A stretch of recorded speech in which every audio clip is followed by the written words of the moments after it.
वक्फ कानून पर supreme court के फैसले पर सीएम उमर अब्दुल्ला के बयान पर खूब चर्चा हो रही है।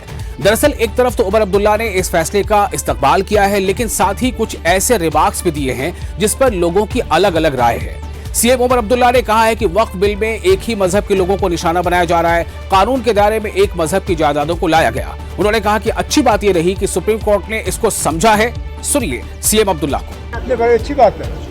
ये वक्फ बिल तो हम पहले ही से कहते आए कि इसमें एक ही मजहब के लोगों को जो है निशाना बनाया जा रहा है। सिर्फ एक ही मजहब के जो इदारे हैं, जो प्रॉपर्टीज़ हैं, उन्हें एक बिल के तहत जो है उनको इस कानून के दायरे में लाया गया।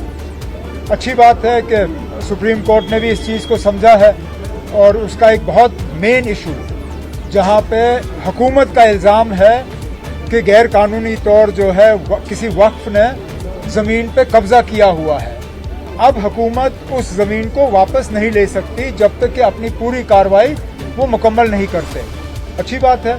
इसमें जो बाकी कुछ ऑब्जेक्शनेबल हिस्से हैं, अगर वो भी एक एक करके बाहर आए तो अच्छा होगा। नेशनल हाईवे पर जगह जगह फलों से लदे ट्रकों के फंसने की मुखालफत में कश्मीर की सभी फल मंडियां बंद रखी गईं। फ्रूट ग्रोवर्स ने ट्रकों की आने जाने को यकीनी बनाने में सरकार की नाकामी के विरोध में मुजाहरा किया। उन्होंने हड़ताल की वार्निंग देते हुए कहा कि अगर श्रीनगर जम्मू राष्ट्रीय राजमार्ग 2 दिनों में पूरी तरह से बहाल नहीं हुआ तो पूरी घाटी में हड़ताल किया जाएगा। और फल जो बेचने वाले हैं, फल पैदा करने वाले हैं, जो फ्रूट ग्रोवर्स हैं, उन्होंने ये भी इल्जाम लगाया है कि लोहे से लदे ट्रकों को तो जाने दिया जा रहा है, लेकिन फलों से लदे वाहनों को जानबूझकर रोका जा रहा है। श्रीनगर जम्मू कौमी शाहराह यानी नेशनल हाईवे 44 पर जारी मुश्किलात के बीच काबिनी वजीर जावेद अहमद डार ने रामबन जिले का दौरा किया। ये दौरा ऐसे वक्त में हुआ जब राजमार्ग पर मिट्टी के तोदे गिरने की वजह से वादी की फल मंडियां बंद हो गई हैं और सैकड़ों ट्रक फंसे हुए हैं। अपने दौरे में मंत्री जावेद अहमद डार ने सीनियर अधिकारियों के साथ मुतासा इलाकों का जायजा भी लिया और कहा कि फलों से लदे जो गाड़ियां हैं, जो ट्रक हैं, उनके आने जाने में हो रही देरी किसानों और फ्रूट ग्रोवर्स के लिए बड़ा मसला है। महराज मलिक पर चीफ मिनिस्टर उमर अब्दुल्ला ने बड़ा बयान देते हुए कहा है कि डोडा के एमएलए से पीएसए का केस हटाकर उन्हें रिहा कर देना चाहिए। आपको याद होगा कि उमर अब्दुल्ला पर दरअसल महबूबा मुफ्ती ने काफी करारा हमला किया था, ज़बानी वार किया था। महबूबा मुफ्ती ने कहा था कि उमर अब्दुल्ला सरकार जो है उसने महराज मलिक के मामले में बहुत ही संजीदगी से कोई इस पर कदम आगे नहीं बढ़ाया, जिसके बाद उमर अब्दुल्ला का इस तरह का बयान सामने आ रहा है। हालांकि इससे पहले भी वो कह चुके हैं कि महराज मलिक पर जो पीएसए लगाया गया है वो उचित नहीं है, यानी कि गैर मुनासिब है। अगर उन्होंने वाकई कुछ ऐसा पीएसए के लायक किया होता तो अदालत से उनको रिलीफ नहीं, अदालत से रिलीफ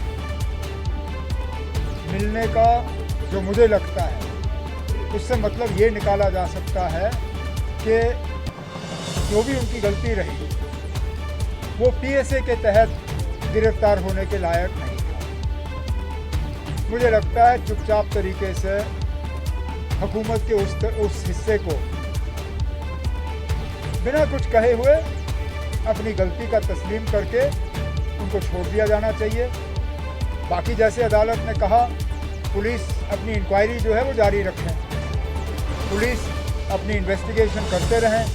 अगर इन्वेस्टिगेशन के बाद कुछ ऐसा पाया गया तो फिर वो कोर्ट को जो है कॉन्फिडेंस में लें, लेकिन फ़िलहाल जो कोर्ट के ऑब्जर्वेशंस रहे हैं, मुझे लगता है कि जल्द से जल्द उनके ऊपर जो ये पीएसए का केस ठोका गया है उसको विड्रॉ किया जाना चाहिए और उनको छोड़ दिया जाना चाहिए। शिवसेना डोगरा फ्रंट ने जम्मू में पाकिस्तान के खिलाफ विरोध प्रदर्शन किया और पहले मारा ऑपरेशन सिंदूर में, फिर मारा क्रिकेट में, इस जैसे नारे लगाए।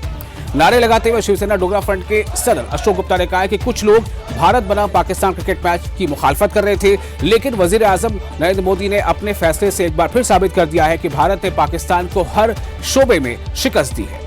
तराल इलाके में सेब किसानों को सड़क बंद होने की वजह से, जितने भी सेब किसान उनके सड़क बंद है, उसकी वजह से उनकी मुश्किलात काफी बढ़ गई हैं, क्योंकि सेब से लदे ट्रकों को बाहर जाने नहीं दिया जा रहा है। किसानों ने बताया कि उनके सेब तैयार हैं, लेकिन सड़क बंद होने की वजह से उन्हें बाहर जाने नहीं दिया जा रहा है या फिर वो बाहर भेज नहीं पा रहे। हालांकि उन्होंने सेबों की डिलीवरी के लिए शुरू की गई खास जो रेल खिदमत है उसका इस्तकबाल भी किया, लेकिन उनकी मांग यह है कि बाकी स्टेशनों का भी इस काम के लिए इस्तेमाल किया जाना चाहिए। मौजूदा हालात को देखते हुए किसानों के केसीसी जो ऋण है, जो कर्ज है, उसकी माफी की भी अपील की गई है।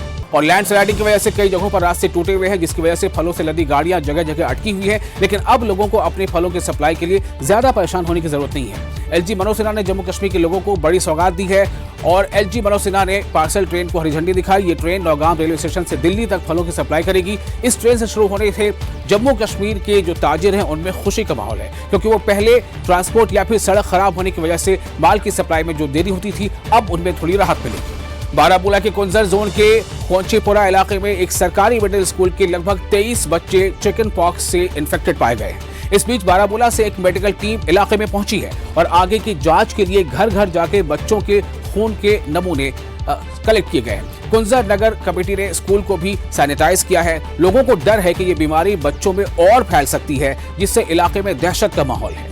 कालाबंद सानहे में एक मंजर देखने को मिला जब मकामी लोगों ने अपनी जान खतरे में डालकर जमीन बोस हुए मकान से कुरान पाक को बहिफाजत निकाला। वाज़ेह है कि कालाबंद गांव में जमीन धंसने के बायस अब तक 41 मकानात मुकम्मल तौर पर तबाह हो चुके हैं, जिसके नतीजे में 93 खानदान मुतासिर भी हुए हैं। लेकिन लोगों की चूंकि ये अकीदत है और लोगों को ये एहसास हुआ कि ये अकीदत का मजहर है कि उन्हें इससे ज़रूरी है कि जो घर ज़मीबोस हो गए हैं उनमें कुरान पाक है तो उसे बाहर निकाला जाए। और इस तरह से लोगों ने बहुत ही ये दिल को झकझोरने वाला मंजर था जब लोगों ने एक तरह से अपनी जानों पर रिस्क लिया, लेकिन ये काम उन्होंने कर दिखाया। ये मेरे फूफू जी हैं, तो हम यहाँ पे सिर्फ कुरान पाक निकालने के लिए आए थे।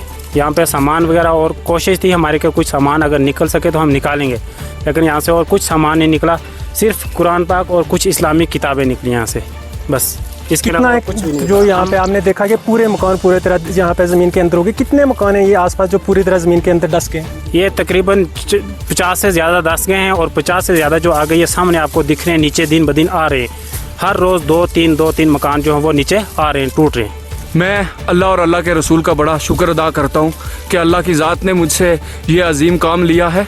और साथ में मैं एक चीज़ कहूँगा कि डिस्ट्रिक्ट एडमिनिस्ट्रेशन की जो SDRF की टीम होती है, जो SDRF डिस्ट्रिक्ट एडमिनिस्ट्रेशन जो DC साहब के अंडर आती है, बड़ी बदकिस्मती है कि लोग आज भी अपने घरों से अपनी इस्लामिक किताबों को महफूज करने के लिए यहाँ काम कर रहे हैं, लेकिन उनका कोई भी आदमी मुझे ज़मीन पे नहीं दिखाई दिया।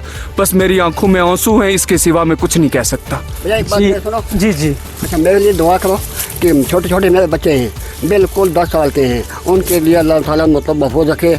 और हमारा घर जो है वो नीचे हो गया है, सब कुछ जो कुछ यह थले हो गया। मैं एक ऐसा आदमी हूँ, माजूर हूँ, नहीं चल सकता ना कोई, ये मेरे बच्चे मेरे साथ इस वक्त और कोई किसी का सहारा नहीं। ये मेरा मतलब छोटे छोटे ये भतीजे हैं।